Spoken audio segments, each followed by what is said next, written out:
Well, friends, if you're watching this video, you are left behind since the rapture happened on October 8th. Not.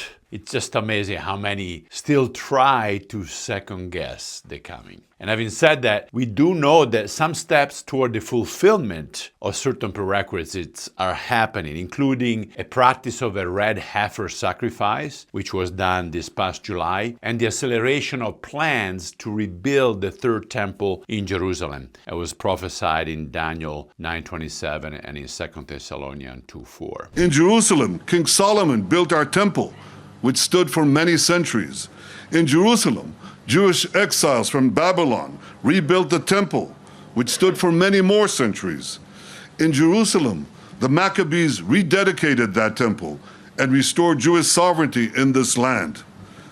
And it was here in Jerusalem, some 2,000 years later, that the soldiers of Israel spoke three immortal words: Har Habayit Be'adenu. The Temple Mount is in our hands. We know that the final battle of Megiddo, or Armageddon, will take place in the Middle East, with Israel fighting alone until the Lord intervenes. But how can Israel be fighting alone since the U.S. has always been at its side from the state inception back in 1948? And let me start with another question. What makes a nation of just 9 million people influence what 350 million Americans do? Since 1948, the U.S. has given Israel over $305 billion in military and economic aid. And we have engaged in wars that didn't even belong to us. The American Israel Public Affairs Committee, the AIPAC, also continues to wield massive lobby power in Washington,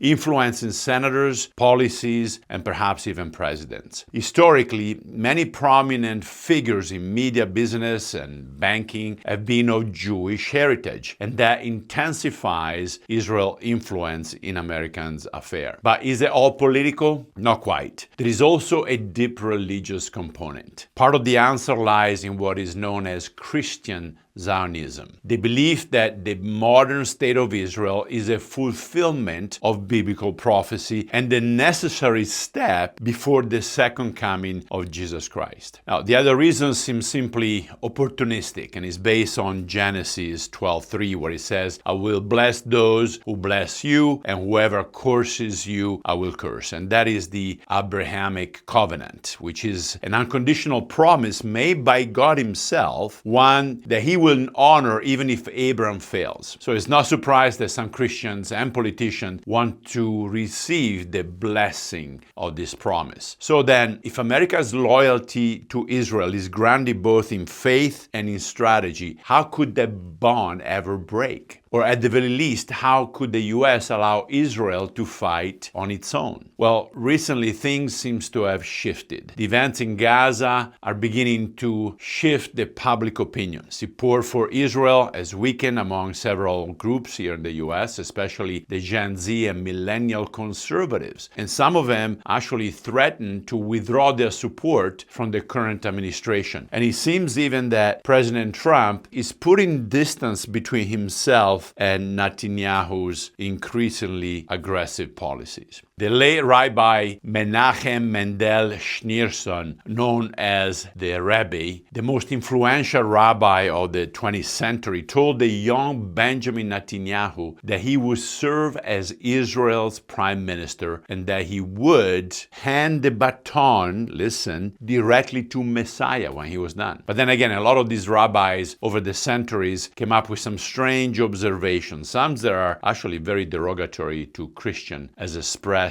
in the Talmud. I think we should do an episode just on that. Well, Rebbe's first prophecy came true. Will the second? That, my friend, remains to be seen. Until next time, love you.